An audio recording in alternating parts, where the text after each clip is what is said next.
Anschließend an die Frage von Herrn Schulz, ob FCI, also was der Mehrwert von FCI in der Ausbildung ist, möchte ich sagen, also dass in unserem Team zumindest jeder Mitarbeiter, der zu uns in Sales oder in Marketing ist oder im Training ist, der macht auch so einen Kurs bei FCI, Foundation-Kurs.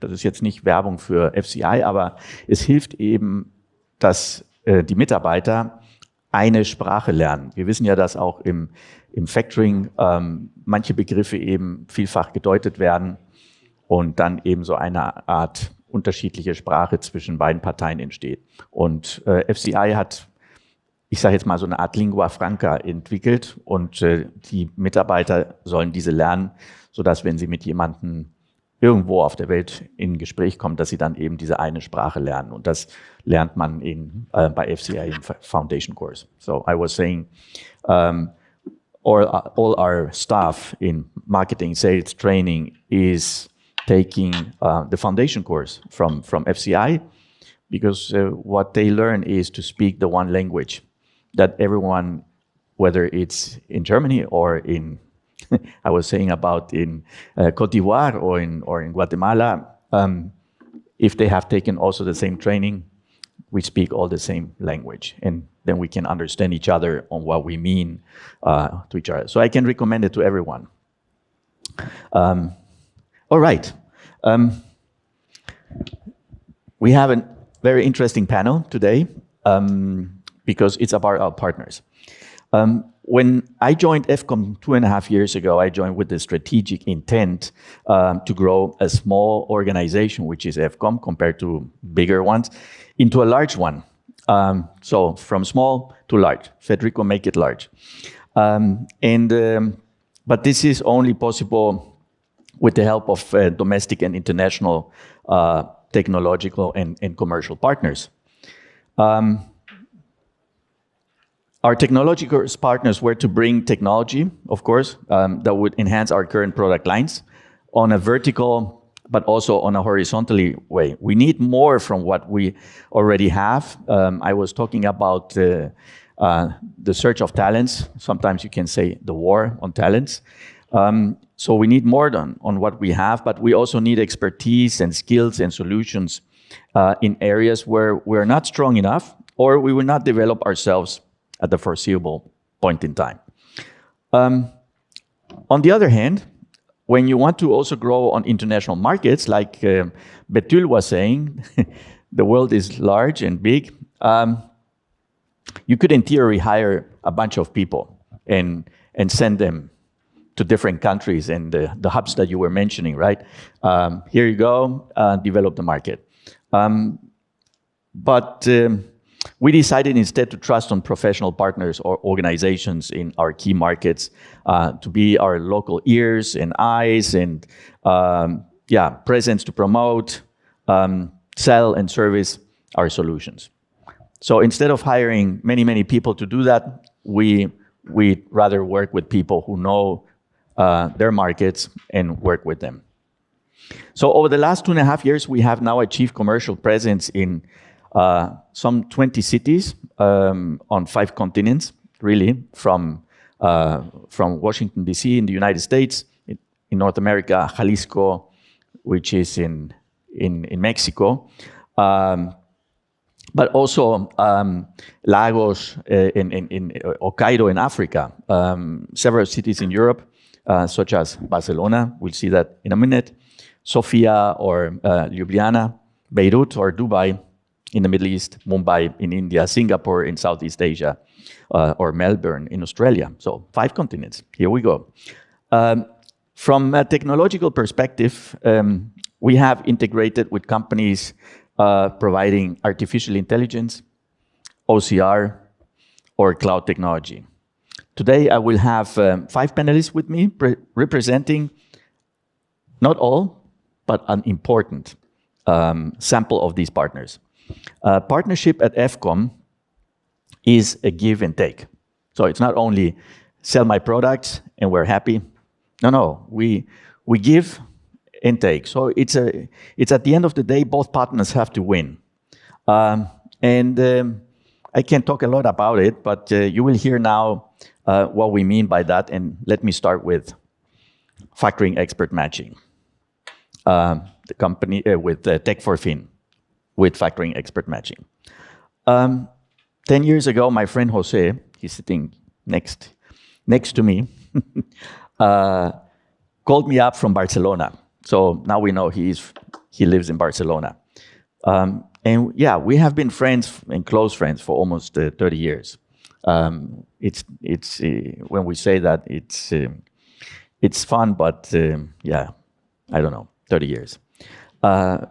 We've worked together in payment systems in Germany, in Spain, in the US. Yesterday, I was talking about that.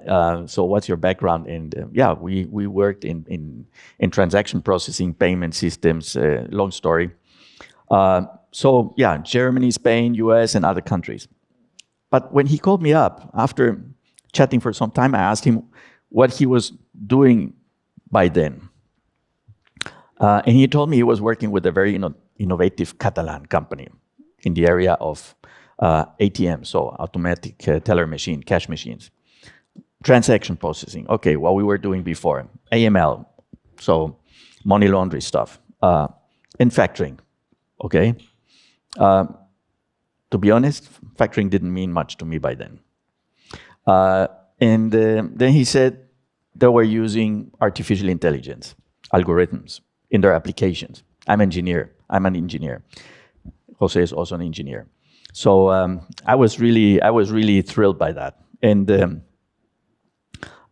founders of that company where he was working had been there for 25 years. So we're talking this 10 years ago. And this captured my attention. I was really taken back to the 1980s when I myself was studying AI. In the United States. And I told him, I really want to know more about what you guys are doing. And I flew to Barcelona, met him again, and with the owners of Aplicaciones Informáticas Avanzadas, which is the name of the company I was working in, AYA. And so we quickly came to terms, and I became a distributor of their products. Jose told me, hey, there's no one in the market that does what we do. Okay. So I came back to Germany. I live in Kronberg. And I started contacting banks all over. And I told them the magic we had. We have artificial intelligence. Boom. And explained to them what we did. And they said, we already have that. Okay. And I asked who was the provider doing that. And then they said efcom. The next one, efcom. The next one, efcom. Efcom. And then I was like, Jose, I told him about my findings. I think our approach to the German market is not the right one. There is this company called efcom. And it could have finished by then, you know. But then I looked this efcom thing and looked up, and I saw, oof, these guys are not far away. They're actually next door. So I called them up, and I talked to Bodo Reinecke, one of the founders, who's now retired, and told him what we do. And he told me efcom does a lot, but not what I was talking about. Okay. All right.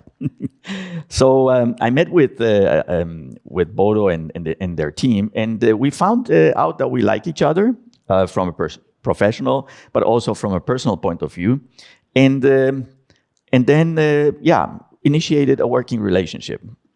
FEM, which is Factoring Expert Matching, which is the application that was developed by AYA, is now integrated in our EFX application. In the course of the years, Tech4Fin in its product, Factoring Expert Matching, became a spin-off of AYA. So Jose, my friend, took this over, and efcom became a shareholder in Tech4Fin, and I myself becoming a part of the EF community as Chief Partner Officer. So this is a story to bring you on board. Now, Jose, my friend, It's been a long journey with the two of us in the many areas of banking technology, now in factoring. As you know, when we talked about it first 10 years ago, I was thrilled about it, and Aya doing AI. In those days, not many people really knew about AI. Today, everyone talks about it. Many people are scared about AI, but when you ask people about what it is and why they're scared, you normally get diffuse answers.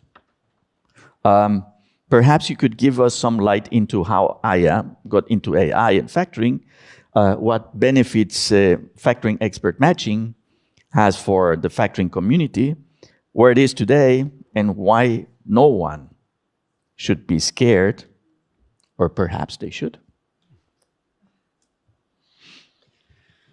Fine. Let me see. Can you hear me now if I speak like this? Okay. Yes. Federico is a great storyteller. He is terrible. He explains things in such a way that make you feel miserable. On top of it, he tells me you have to do the presentation and you can only use one slide, which is a challenge because I was preparing, I don't know, 800.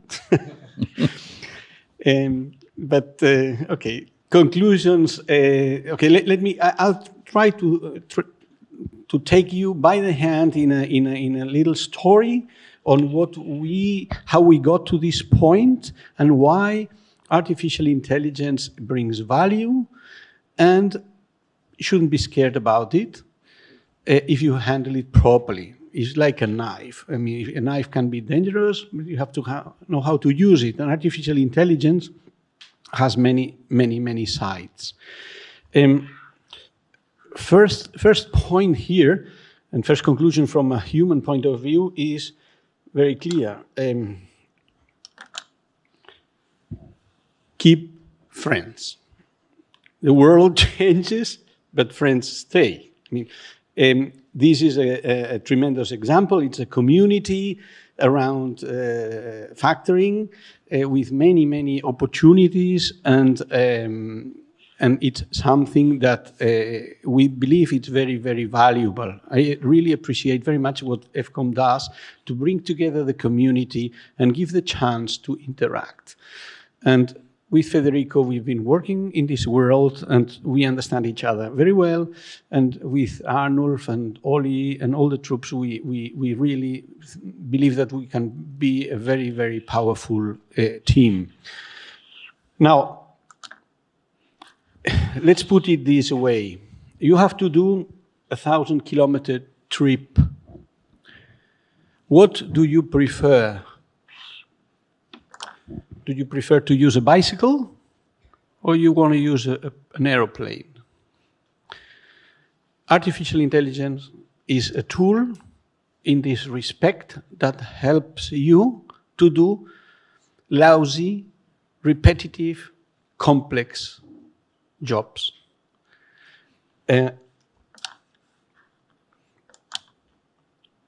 But, as Federico says, artificial intelligence has been around for more than 30 years. I can tell it from the first position because we have been using it in many areas.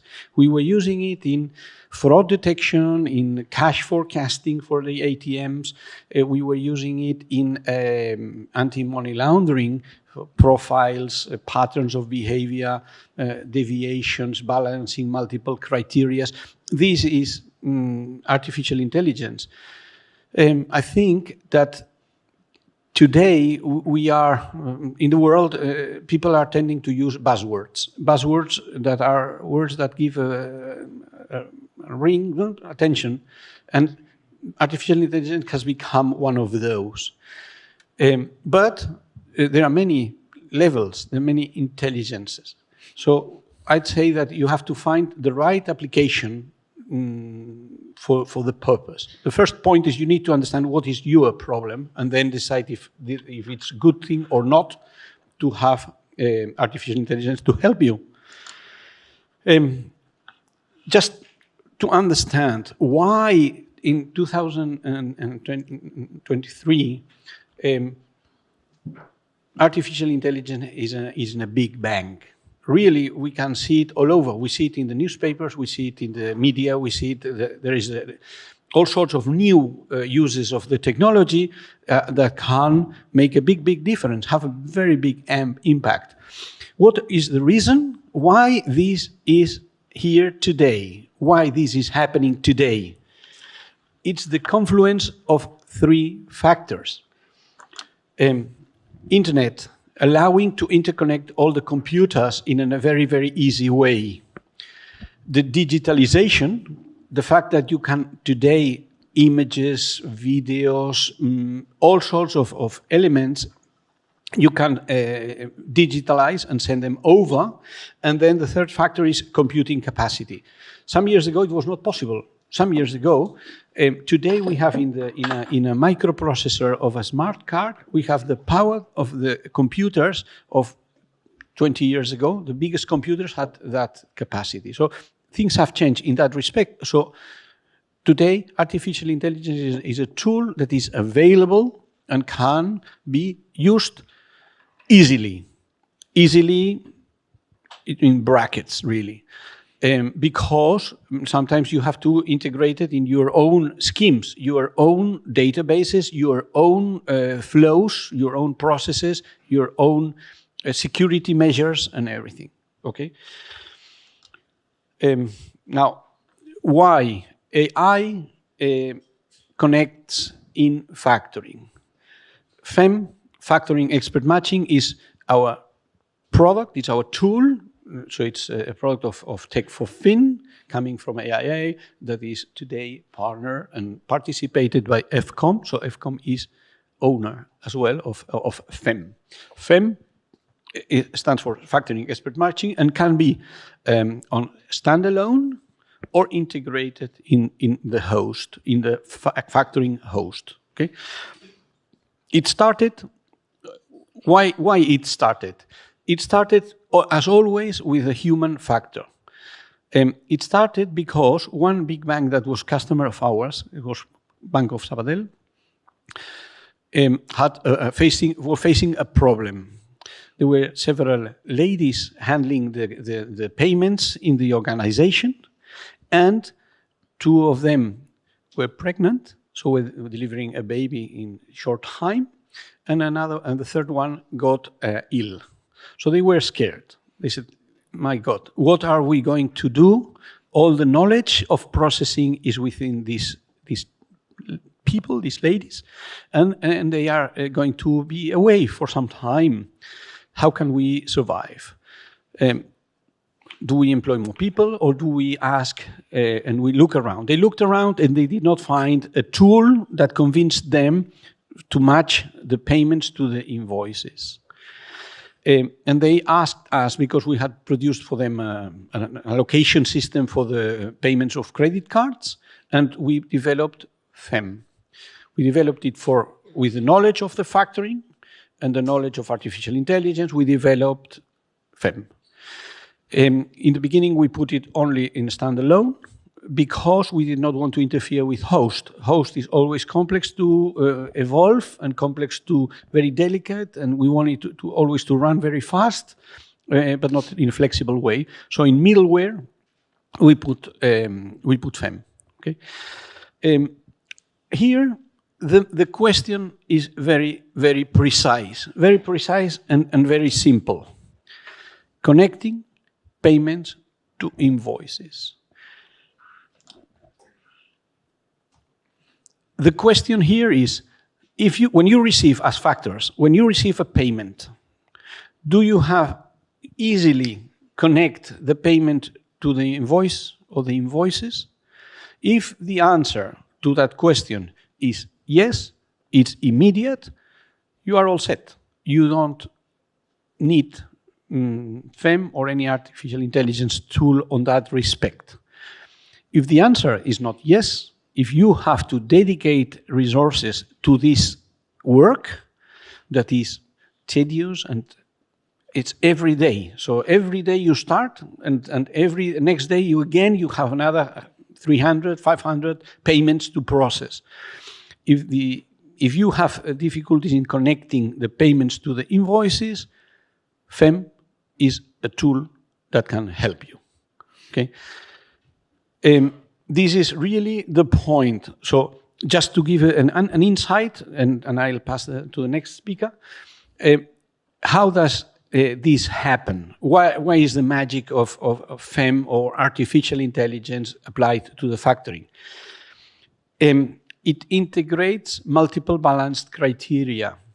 If you are looking into a list, we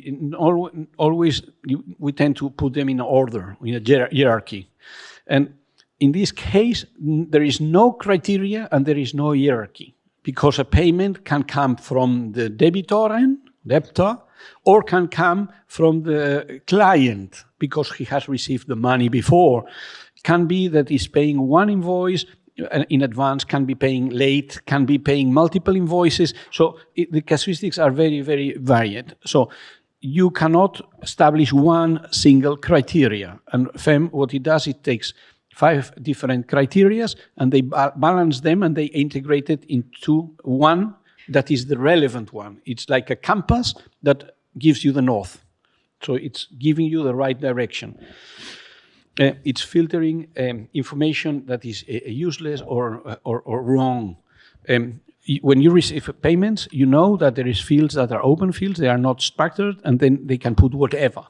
And many times they put things that they, from their point of view, they add value, but it's very difficult to interpret.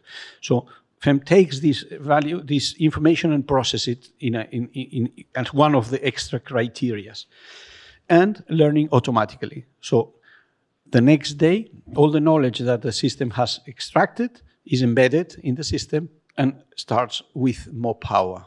So these are the criteria that make that FEM is a powerful tool. For those of you, remember, if you receive a payment, can you easily connect it to the invoices? Yes or no? If the answer is no, come to our booth and we will show you how we do it. Thank you. Thank you, Jose. Okay, considering the time, I think I would move on. And yes, I move on to Gora. Gora and efcom met because Gora had developed a core banking system for banks. We call it in the Balkan region. And we from efcom had a factoring application to be used by prospect customers in the region. It was a perfect fit, as factoring was not part of Gora's product offering, and we needed really a local partner. Gora is our longest-lasting partner. After 15 years of working relationship, we have now 3 factoring clients in Slovenia and can today tell that efcom solution is the leading receivables finance application in your market, and represents today a significant portion of also of your current ongoing business. So this about give and take. So it is not only one or the other. Mattea, you have been sales manager at Gora for quite some time now, as Oli was saying. What would you say are your core competencies as Gora, and what has led to our successful business relationship over almost the last 2 decades? Please. Yes, thank you, Federico, for the question. When you were describing your relationship between Jose and you, I was like, okay, I'm listening the story of efcom and Gora, basically. So, Gora is present on Slovenian and also, let's say, ex-Yugoslavian market for more than 30 years. So as long as this partnership is taking place. And yes, as you mentioned, primarily we were focused on core banking or banking industry itself. As we were seeing from the FCI presentation, in Slovenian banking, factoring was maybe a department or maybe a daughter company. And yes, Gora was somehow flirting with this module or new area, but we need maybe a push or new step. So, but basically what our competence was, and efcom found it or noticed it, that we were very strong in this expertise knowledge, that we had quite some experience. So like 15 years, we were already present when we met. And of course, we were speaking the language of business, which is probably very important entering new market or finding new partner, so that the partner knows the business and also understands or is somehow compatible from the technology perspective. So probably this is the first competence. Of course, there is a bunch of competences we have in Gora, but let me maybe mention two more.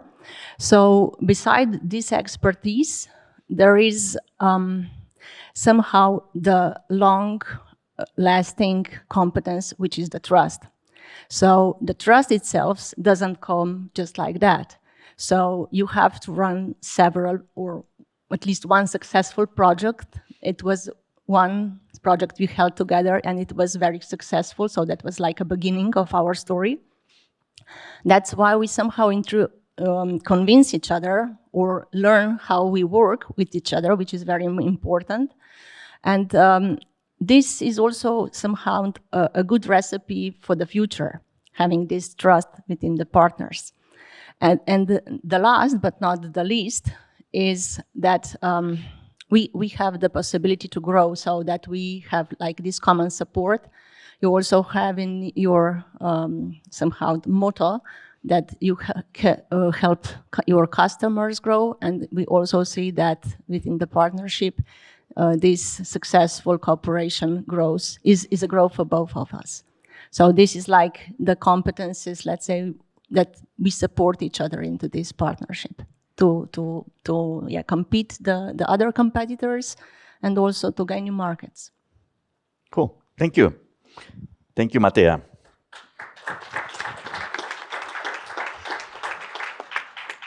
Okay, let's move on. Yes, this is going faster. Moneta Go.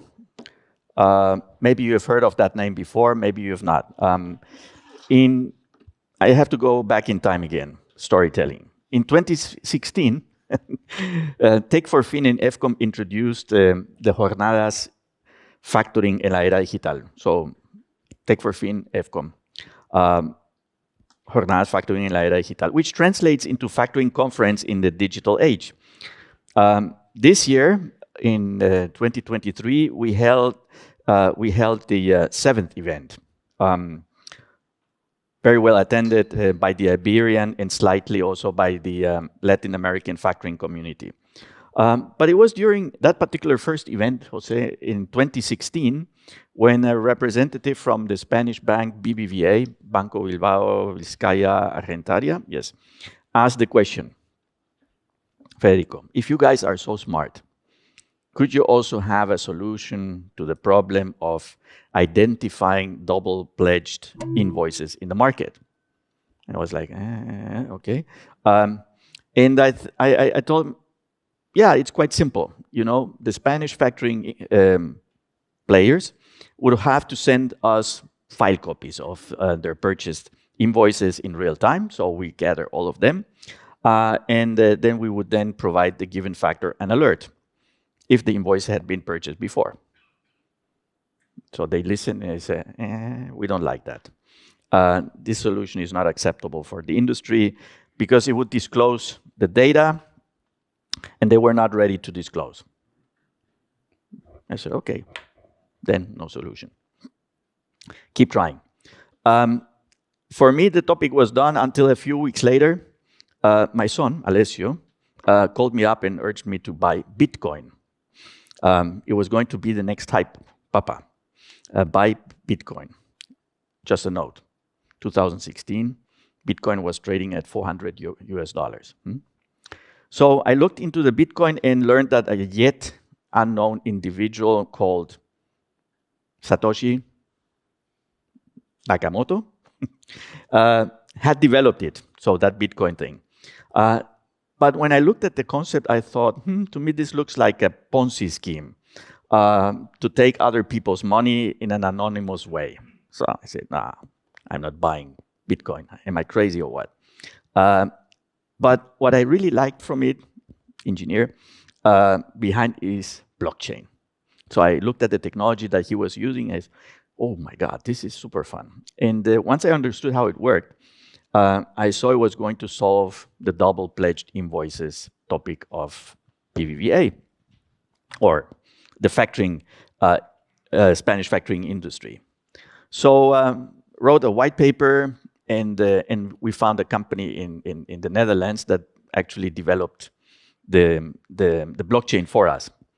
And a year later, we presented factoring blockchain at the second jornada. So first 2016, 2017, the second.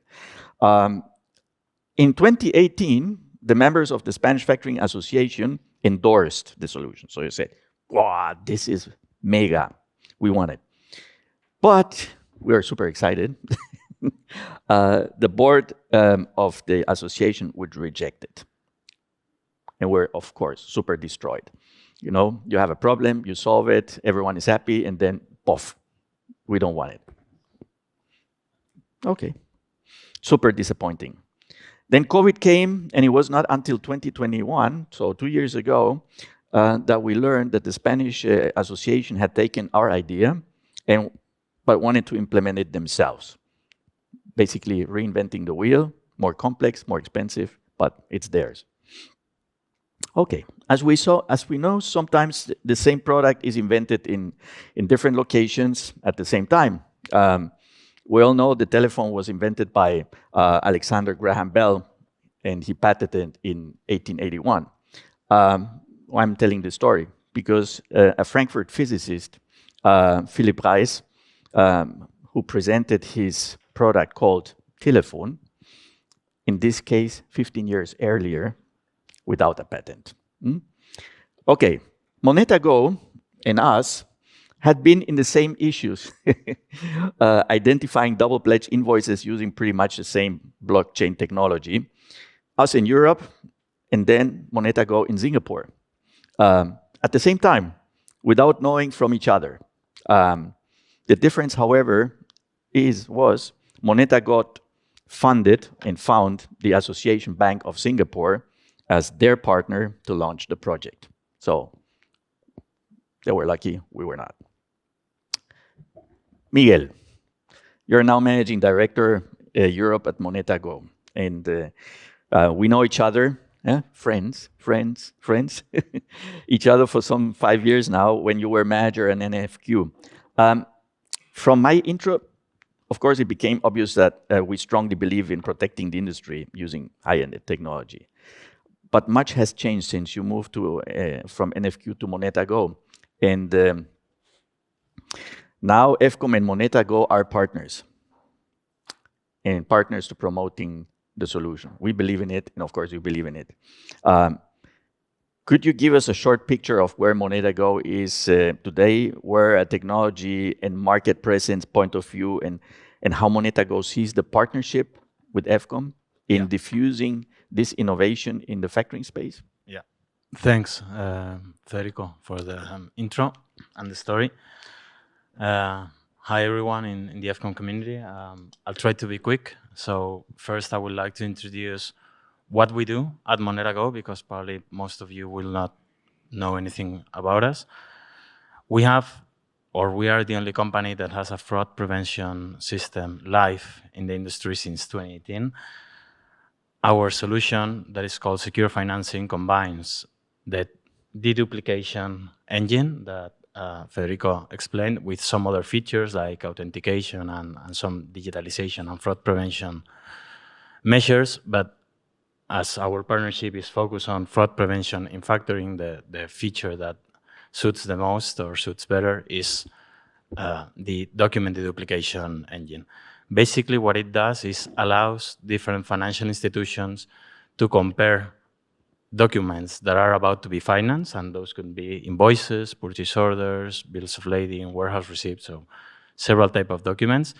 That information is encrypted, is hashed, and those hashes, so encrypted information, are compared against our global registry, and we can tell back to the financial institution if that document, if that invoice has been previously pledged, or a similar invoice has been previously pledged. This solves the comment from the BBVA guy that they don't want to disclose their information to other banks, so we do that in a secure way. So how does it work? Basically, the financial institutions send us the details of the documents they want to finance. That information is encrypted and hashed. Then is compared, and we give back a risk score that has 5 different levels. Our platform can be accessible via Swift API gateway, direct API, or we have a web interface that can be used for those financial institutions that don't have the time or don't want to do the technical development at that point. So that's a very quick intro on the company. I usually take a bit longer to explain, but now you were questioning about the adoption of Moneta Go. So in 2016, the Reserve Bank of India and Moneta Go started talking about a pilot using blockchain to prevent multiple finance to happen on the same documents across the 3 main invoice exchanges that India has. So we did a pilot with them in 2016. We built a platform in 2017, and that platform that is based in blockchain is live since 2018. After that, Singapore Monetary Authority and the Association of Banks of Singapore contacted us to have a similar pilot with them in their domestic market and more focused probably on trade finance than invoices. Again, we did a pilot with them. We won after that an RFP process with bigger technological names and bigger companies, but we won, and that solution is live since last year, and probably now, I think there it says 47 global banks, but we're close to 60 now, are using the Singapore solution at this moment. Once the India solution was live and the Singapore conversations were moving forward from Moneta Go, we realized that the solution shouldn't be domestic only. So that's why we created secure financing. It's global. It's meant to cover the domestic finance of invoices and the cross-border piece of it. It's live since last September. It's live in the Swift API gateway. That is something that really helped us a lot in gaining market attention and market traction. And from there, we're moving forward.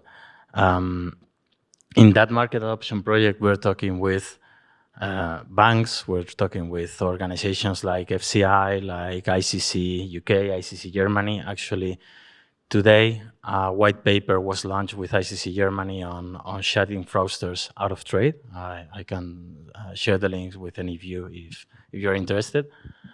And latest achievements that we made are related with the expansion of the solution in Asia. We are working with ASEAN to implement this solution in the countries that are part of ASEAN body, and with Afrexim that is launching a similar initiative to promote trade finance and factoring across Africa, and we are part of that initiative. So we will probably be onboarding a couple of hundreds of African and ASEAN banks in the next few months. In Europe, that is where we sit. We're talking more with individual banks at individual levels. With ICC UK, we've launched an initiative to coordinate the adoption of Moneta Go solution into the UK domestic market. And we're talking with the 6 biggest banks there, and we're in different onboarding process. And probably that's it on terms of onboarding. We are moving a bit more faster than probably what we like, but obviously the more market we get, the better for everyone. And the efcom partnership and having Gora here will help us a lot in those markets where efcom and Gora have a huge presence.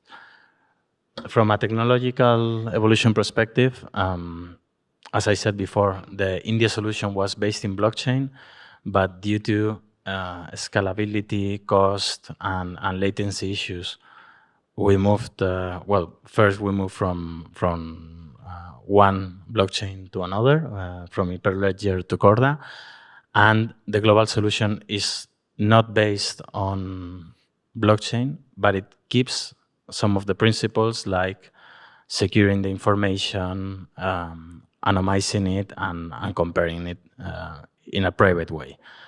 Now our solution is based in Google Cloud Confidential Computing. That's the most confidential Google Cloud environment. It doesn't allow even our own employees to check the real information that is behind each of the documents that have been uploaded to Moneta Go. And that's what is helping us to achieve huge scalability and our reaction of the cost, obviously, that is relevant for all the players at the moment. New features that we are launching in the fraud prevention space are more related with AI, but that's not the topic of discussion today. And last, I'm trying to be, again, as quick as possible. Why do we think the efcom partnership is a good idea for everyone?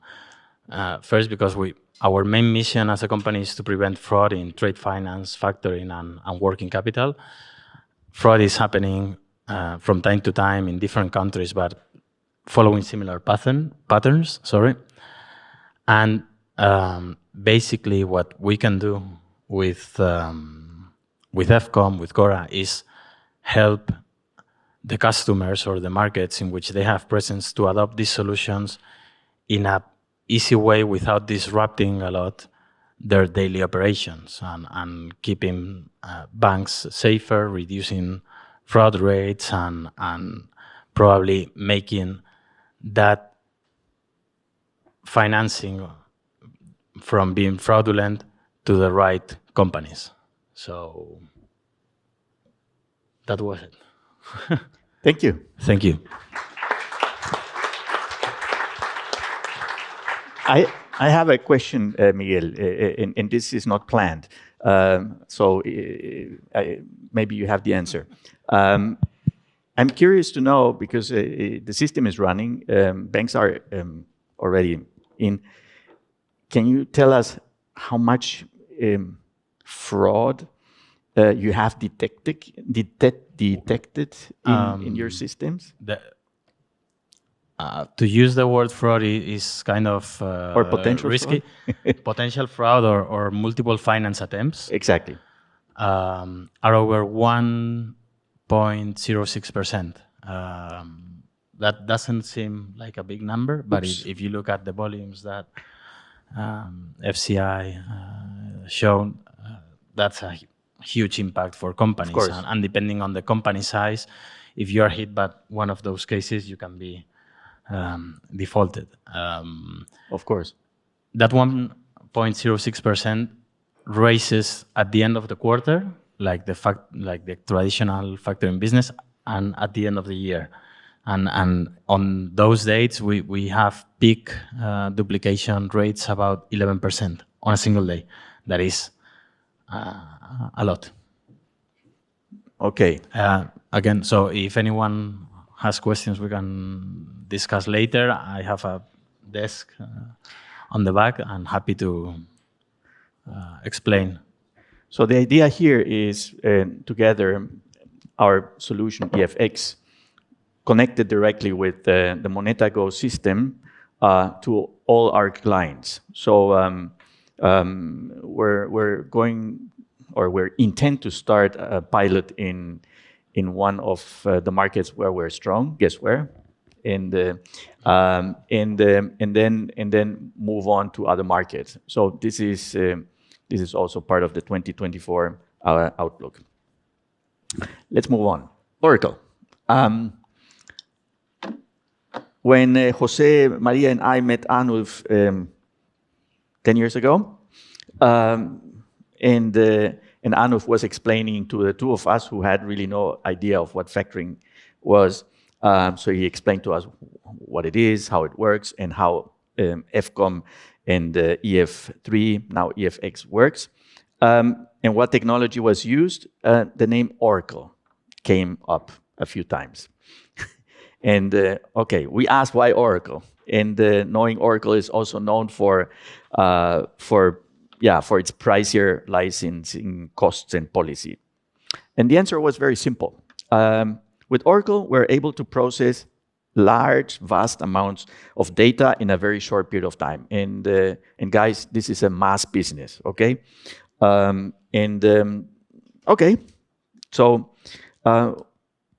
we took the answer, and that makes our solutions the most productivity in the industry. But we made a bet, basically for life, and that did not solve the problem. Meaning, if you go with one database provider, then it's like, okay, here you go, and it's not something that you switch back and forth.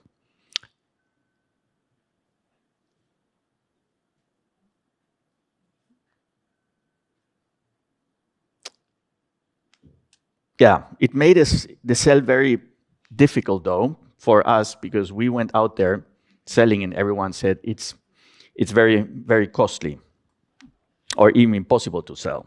But when applications are to be web-based or managed in the cloud, then you have to go this way. So when joining efcom 2.5 years ago, we created a pay-per-use model, EFX. Oli will talk about it later after lunch break. And now we just needed a vehicle to reduce our cost, and preferably also a vehicle to offer our solution on a global basis, wherever we wanted to go on a global scale. So we looked for partnering with data centers, but I had not really figured out the means in solving the Oracle problem. So we found data centers, but we didn't figure out how to solve the Oracle problem. And then it was magic. We got in touch with the Oracle Cloud Infrastructure, of course, and one of the top 20 data center providers at the same time. And yeah, in a world moving more and more from on-premise to cloud installation, where OpEx beats CapEx, and you pay per use, and where we had the provider of the database allowing to virtualize and scale the use, success is scalable, it felt like this is too good to be true.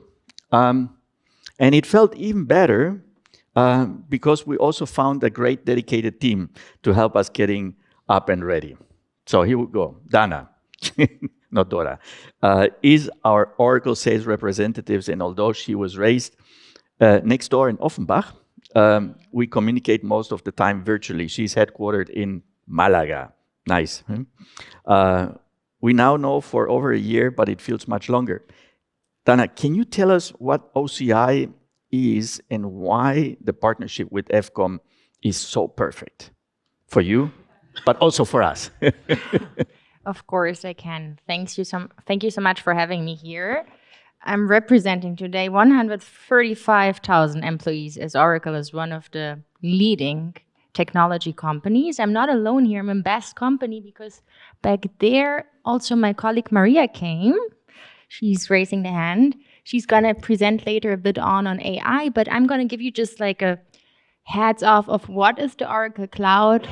I can see that Federico is already working a long time with me because he's saying OCI really natural, but people sometimes don't even know what it stands for. So OCI is our Oracle Cloud Infrastructure. It's like the highest technology. We have the second generation of cloud. What does that mean? That our Oracle Cloud was maybe launched a bit later than other providers, but we learn from them and we try to be as innovative as possible. And here just a bit of numbers. You see we have like more than 90 million users right now for our OCI solutions, no matter how they look like. There are different solutions, not only factoring, but now we focus a bit on what we can do with Federico. So as you can see, we have clients from 175 different countries. We work with big clients like Deutsche Bank. We work like Bank of England, but we have also tech clients like Zoom, for example.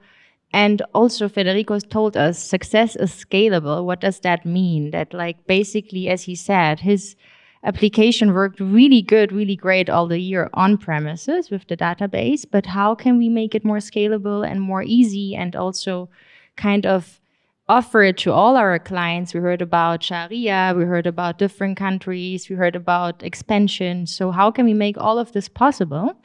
The moment I met Federico, he told me about this plan, and then I told him, hey, We have a dedicated team. We can just make it happen really, really quickly. So right now we're in a good stage because we can offer it together. We have more than 500,000 customers around the world, just to give you like an idea. And the great thing is, let's see, maybe this is going to help me to explain it a bit. We have the Oracle Cloud infrastructure, which is the base. So we have all the benefits that a cloud usually can give you. Scalability, for example. Imagine Zoom in the pandemic had like, I think, a use of 100,000 people a day. Was not really famous. I never used Zoom before the pandemic. It was not my reality.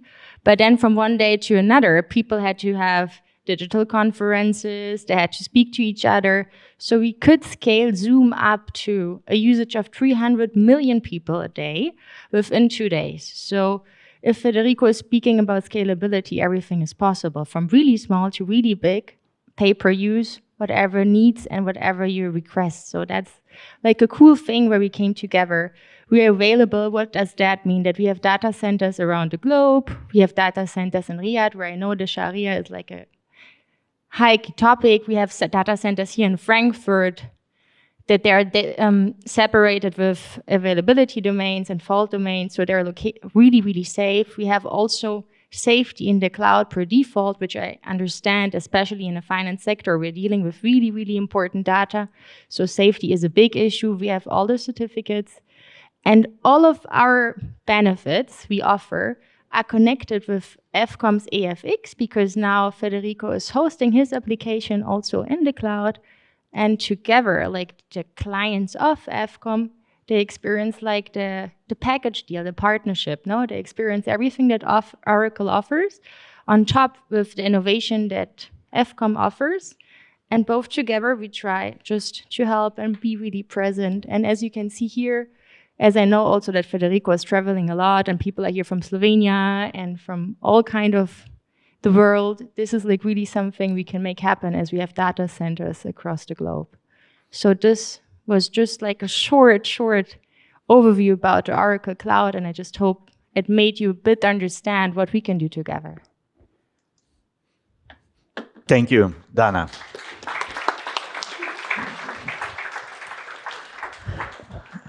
Just for you to understand how important this is for us, 9 of 10 proposals we send out are SaaS and cloud today. 9 of 10. So whereas 10 years ago, it was completely the opposite. Now it's going in this direction. So that is why it's so important for us. FriendWorks. Factoring is a mass data business, a reason why we do exist actually as efcom, providing the most performant factoring application in the industry. This is a quote from myself, but also a quote from people we talk to, competitors also. However, even the most performant solution is only as performant as its weakest link. If data is supplied in formats that are not legible, not assignable, or even non-digital, your process slows down. So we have a super fast engine, but if you're driving in the first gear only, will not work. So this is the case when clients provide paper invoices or PDF invoices. You know that probably as well. They need to be converted into something our systems can process. Our colleagues from EF Online at some point in time made me aware of FriendWorks, an organization specialized in being now seamlessly integrated with our application about their document management system, along with their OCR capabilities. Many efcom clients now work with this seamless integration, saving time and money. We have even been pitching together in Guatemala, you remember? Question. Michael. Sorry. Can you tell us more about DMS and OCR and how it does help factoring companies in Germany and all over the world with efcom's products? Thank you, Federico. You mentioned that you're working together with friends, the first speakers here. If you work together with us, you will also work with friends because we are friend workers. Yeah, what are we doing in the efcom environment? It's pretty easy described. You receive invoices that can be loaded up in the portal from the efcom solutions. It can be by email or it can even be by paper. And what we are doing is we have an OCR, an optical character recognition, to extract the content of the invoices, to analyze it, to validate it against the master data from the efcom solution. You get a validation client that you can check if everything is okay, and then we send the information to the efcom system and book the invoice. That's it in 3 sentences. It's a little bit more behind the curtain, but that's what we are doing. We support you to automate processes that are mainly done manually or within a high effort, and we support you to save time and to save money. And we have, as Federico said, we have customers. We have also reached a new country together, Liechtenstein. We have Mr. Allenberger here from AVV. He's working together with us, and he said, I'm allowed to mention him, and if you got any questions, if that is really true what I'm telling you, go to him and ask him if that's really so, as easy as we told you. But we don't offer only the OCR solutions. We have a lot of more things around document management or enterprise content management. We can also store the processed invoices in a compliant archiving system so that you can keep them for many, many years and be compliant. We can also build digital files. If you say you would like to have more information than the invoices from your customers or from your partners, we can build up digital files where you can keep any kind of documents. It can be emails, there can be office files, Excel, Word, can be pictures or whatever. We have predefined solutions for contract management. We were talking about this before. Where you can keep your contracts and you have a calendar and the system reminds you and knocks you on the shoulder, hey, you have to do something or this contract will take place for the next 36 months if you don't do anything. We have a personal file. Everything you want to transport or to keep, which is document-based, can be handled with our solutions. Not more and not less. That's it. Thank you, Michael. I have 1 more minute to go. Michael, when I heard this first time, I was wondering what the volumes are. You know, when you have clients in our space in Germany, you would think, okay, everything is already digital, and then I learned it's not the case. So, can you give us some idea on what the percentages are or what the volumes are that you're moving with our clients, just to give our other clients an idea of how much that is? We have. Hello? Okay. Yeah. I think in the factoring environment, the biggest client we have has about up to 10,000 invoices per day. And we process them within half a day, so that they will be ready normally at 2 p.m. That's what they promise to their customers. And as our solutions are scalable, we are not afraid of a large number of invoices. Normally, the issue is if you get many invoices in paper, that you can scan them within that time. That's it. So try to get them in digital form. That makes it much easier. But digitalization in Germany, is a never-ending story. There we go. And this is happening here. So when we go out, talking to a customer in Cameroon, a prospect who was saying their clients come and dump a bag full of paper, and they tell them, "Go ahead," you know. And I was immediately thinking of you. What I forgot to mention, Markus Eigner, my colleague, and me, we have a booth outside. So if you're curious about the solution, come to us. And if you don't believe us, ask Mr. Allenberger. Thank you.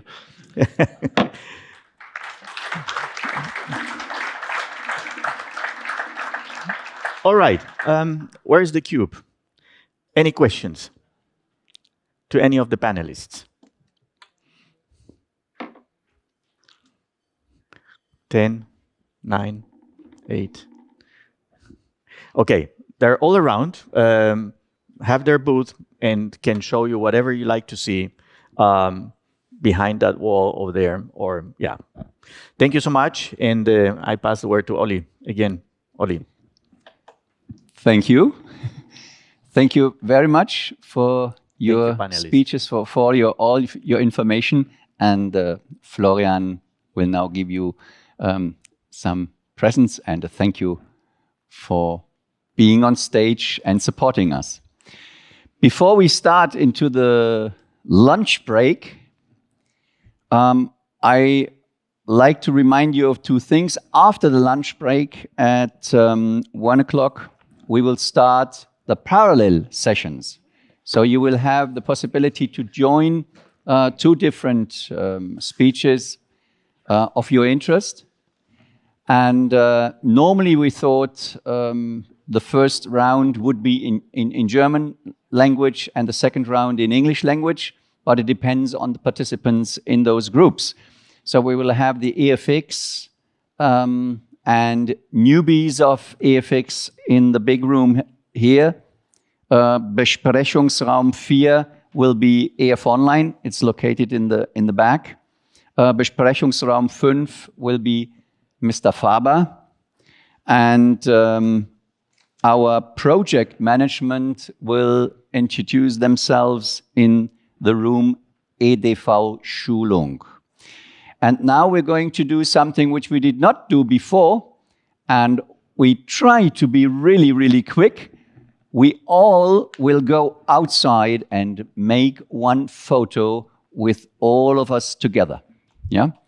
So I would now beg everybody to go outside, and after that, we're going to have lunch.